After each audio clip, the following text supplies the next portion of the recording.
Bom dia a todos! Graça e paz do Senhor Jesus seja com todos nós. Uma ótima terça-feira para todos. Hoje é dia 23 de agosto de 2022. Seja muito bem-vindo ao nosso devocional de hoje. Nesta terça-feira, terça e quarta, eu estarei aqui com esse cenário um pouco diferente do que normalmente estou. É porque essa semana eu estou também aqui lecionando no Seminário Eclésia da Lagoinha de Três Corações. Com muito prazer, com muita honra. Bom, vamos para nosso devocional de hoje. Vamos na nossa maratona bíblica, Salmos 42, 43 e 44 e também Apocalipse capítulo 2. Na verdade, o Apocalipse 2 e 3, basicamente, ele vai ser a mesma construção, que são cartas, do próprio Senhor Jesus enviadas às igrejas, que o apóstolo então vai relatar estas cartas. Eu quero ler apenas um versículo, só para lembrar isso aqui, mas nós vamos desenvolver esse raciocínio aqui durante todo o nosso devocional. Eu quero ler o versículo 1 do Apocalipse 2, que diz assim: ao anjo da igreja de Éfeso, ao anjo da igreja em Éfeso, escreva: estas são as palavras daquele que tem as 7 estrelas em sua mão direita e anda entre os 7 candelabros de ouro. De imediato, é importante destacar que esse anjo da igreja não é o pastor. Existe um entendimento equivocado de que o anjo da igreja seria o responsável pela igreja, no caso, o pastor. O erro é duplo, porque primeiro, o pastor não é o único responsável pela igreja, e segundo, aqui no texto, ele está falando de alguém que entrega uma mensagem à igreja, e não alguém responsável por esta igreja. Bom, cada uma dessas cartas vai ter pelo menos 4 aspectos que são importantes. Eu não vou entrar nos detalhes de cada uma das cartas, mas vale a pena depois você estudar, porque cada uma delas contém, ainda que uma estrutura única, mas contém observações e recomendações próprias. Então vale a pena depois você estudar com calma. Mas o que cada mensagem vai conter são pelo menos 4 aspectos. Primeiro, essa mensagem, cada uma delas contém um aspecto de Cristo. Olha, por exemplo, aí o versículo 1 do capítulo 2. Diz assim: estas são as palavras do que tem as 7 estrelas em sua mão direita e anda sobre os 7 candelabros de ouro. Agora, é interessante que todos esses aspectos de Jesus que você vai ver nas 7 cartas está contido no capítulo 1.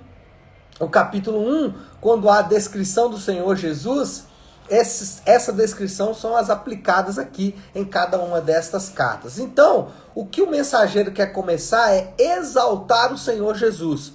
O mensageiro quer começar dizendo que aquele que é digno de toda a honra e toda a glória, ele é o principal mensageiro, ele é a pessoa por trás, ele é o responsável por cada uma destas mensagens, trazendo toda a glória, exaltando o Senhor Jesus, exaltando quem é aquele que é digno de todo louvor e de toda adoração. Então, todas as mensagens começam com a exaltação ao Senhor Jesus. Depois, ela vai para o segundo aspecto, que é um elogio a cada igreja. Vou dar um exemplo aqui da igreja de Éfeso, que é a primeira igreja que recebe a correspondência aqui por ordem, e aí não se sabe qual ordem que é essa, mas por ordem é a primeira igreja que recebe sua mensagem. Fala assim, versículo 2, conheço as suas obras, seu trabalho árduo e sua perseverança.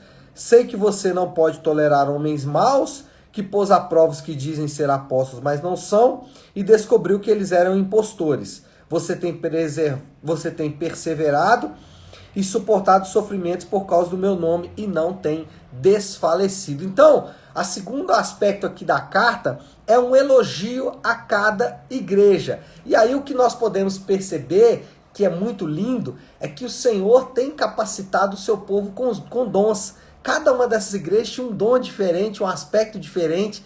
E é muito lindo ver isso na igreja, como que Deus coloca dons ou dá dons a cada um dos crentes. Cada um recebe ali um dom do Senhor, e é uma aplicação muito interessante aqui, porque Eu me lembro de alguns anos atrás, quando eu estava ministrando sobre dons, sobre serviço na igreja, e aí um rapaz me procurou, né? Esse rapaz, ele tinha uma limitação intelectual forte, e aí ele falou, pastor, eu não tenho nenhum dom. Eu falei, que é isso? Você tem um sorriso muito bonito, todas as pessoas gostam, são carinhosas com você, você poderia receber as pessoas na porta da igreja. E foi exatamente o que ele começou a fazer. Ele começou a receber as pessoas e ele se sentiu extremamente valorizado com isso, que de fato é algo importante, recebermos bem as pessoas na igreja. A gente às vezes desvaloriza isso, mas isso é muito lindo, isso é muito bom, a pessoa ser bem recebida na sua casa, bem recebida na sua igreja. E aquele rapaz então se sentiu super satisfeito, porque encontrou um dom, porque encontrou algo que Deus havia dado, apenas um sorriso, apenas aquele bom humor, né, para receber as pessoas, que de fato é algo muito importante. Então, o segundo aspecto aí é o aspecto de que Deus tem dado dons ao seu povo. Deus tem dado dons e que esses dons têm que ser usados na igreja local. Me dói muito o coração, não só como pastor, mas como cristão também, ver tantas pessoas talentosas, tantas pessoas com dons tão preciosos, mas que não são capazes de entregar 1 milímetro desse dom à igreja. São pessoas que retêm o dom só para elas, só para o próprio benefício, só para beneficiar aqueles que estão mais próximos dele, porque tem alguma vantagem envolvida. E isso dói muito o nosso coração, deveria doer o coração dessas pessoas também, porque de fato isso não é nada saudável. Deus tem dado dons às pessoas para servirem a igreja local. Uma pessoa uma vez falou comigo assim, pastor, eu sirvo muito bem, né? Fulano, ciclano, beltrano. Eu falei, mas aí não vale, você está escolhendo a quem serviu. Você tem que servir pessoas que chegam até você, independente de você escolher essas pessoas ou não.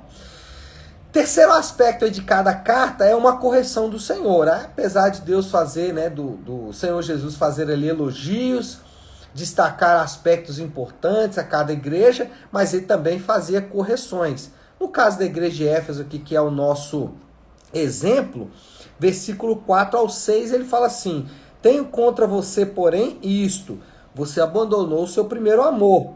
Lembre-se de onde caiu, arrependa-se e pratique as obras que praticava no princípio. Se não se arrepender, virei a você e tirarei o seu candelabro do lugar. Mas há uma coisa a seu favor, você odeia as obras dos nicolaítas, como também eu as odeio. Mas aqui o ponto é que ele faz um elogio, ele lembra que eles têm sido capacitados por Deus com dons, logo a seguir ele faz uma correção.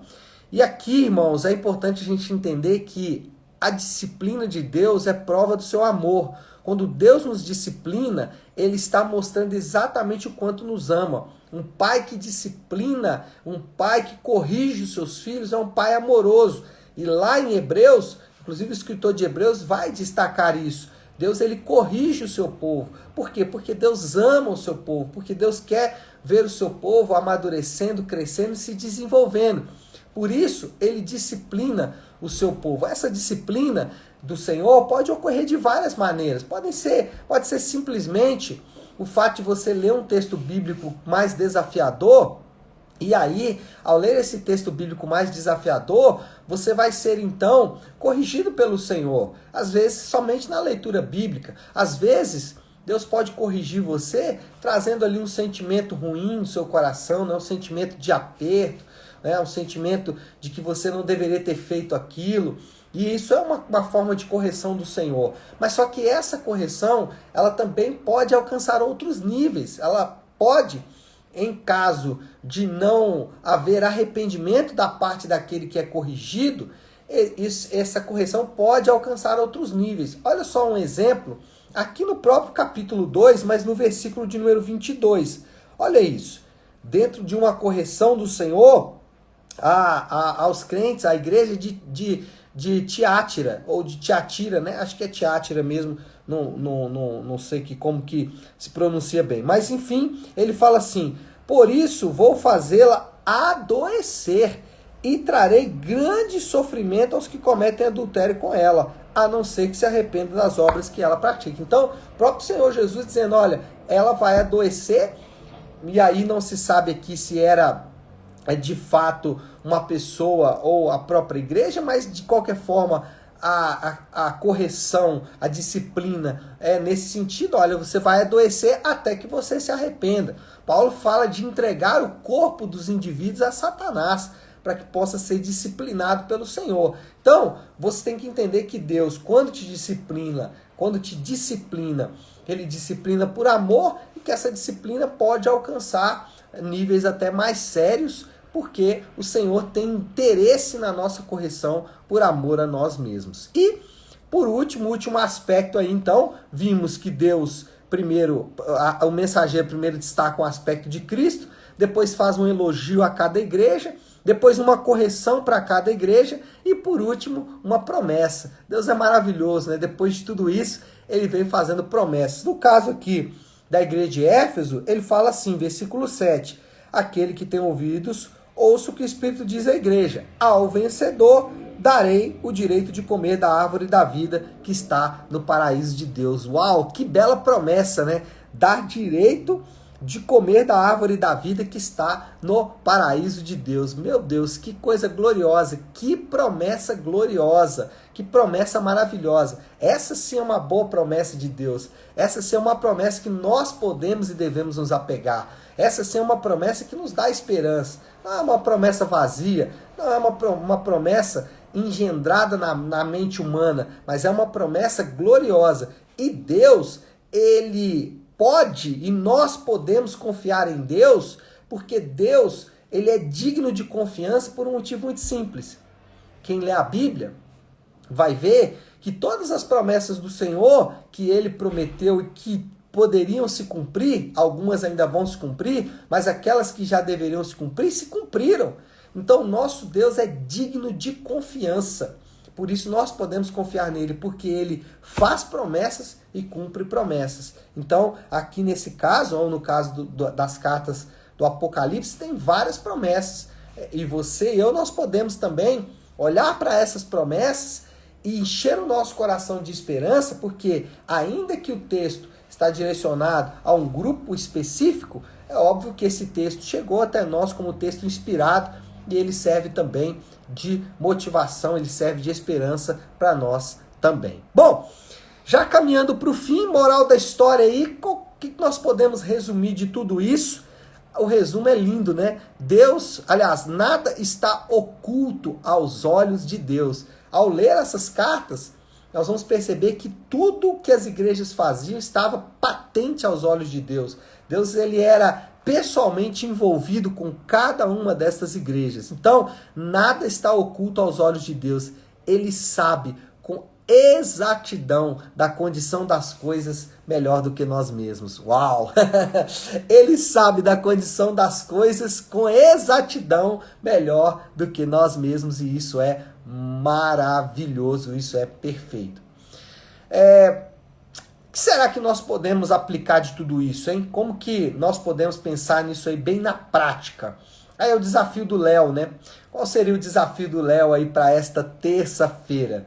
Eu vou desafiar, eu vou usar aqui a aplicação, obviamente, para mim em primeiro lugar, né? Porque eu sempre costumo dizer que esse devocional aqui é o meu devocional, é o devocional que eu faço para mim mesmo. Eu acho que a grande aplicação aqui é a advertência do Senhor a todos os crentes ali da região, né? Quem tem ouvidos para ouvir, ouça. Então, nós precisamos realmente prestar atenção à palavra de Deus, e o desafio de hoje é esse: prestar atenção à palavra de Deus e aplicar a palavra de Deus a nós mesmos. Não adianta apenas ouvir, mas é preciso ouvir, ou ouvir com atenção, né? Não precisa ter apenas ouvidos, mas tem que ter ouvidos para ouvir o que o Espírito diz às igrejas. Tá certo, meu povo? Bom, então é isso. Vamos orar, vamos colocar tudo isso aí diante do Senhor, pedindo ao Senhor que nos dê graça para viver de acordo com a vontade dEle. Vamos fazer isso então orando nesse momento. Se você puder, pare aí um instante o que você está fazendo e vamos juntos buscar a Deus em oração. Querido Deus, Pai de graça, Deus de amor e toda misericórdia, é diante do Senhor que nós nos colocamos agora, clamando, meu Pai, pela Tua ajuda. Nós somos altamente falhos, somos, Senhor Deus, muitas vezes imaturos, somos muitas vezes, meu Pai, arrogantes, orgulhosos. Se não for a tua boa mão e a tua disciplina, nós já teríamos nos perdido completamente. Mas obrigado, porque o Senhor é paciente, tem disciplinado o teu povo com amor, e nós temos visto isso, Pai. Obrigado porque o Senhor não nos deixe cair e ficar, Senhor Deus, caídos, mas o Senhor nos levanta com a tua destra fiel, com o teu braço forte, e por isso nós te adoramos e bendizemos o teu nome. Pai, que o Senhor possa abençoar esse nosso dia, nós oramos assim e fazemos em nome de Jesus. Amém, amém e amém. Amém, meu povo? Bom, então é isso. Nós vamos ficando por aqui. Que Deus te abençoe. Uma ótima, uma excelente terça-feira para todos. Fiquem com Deus.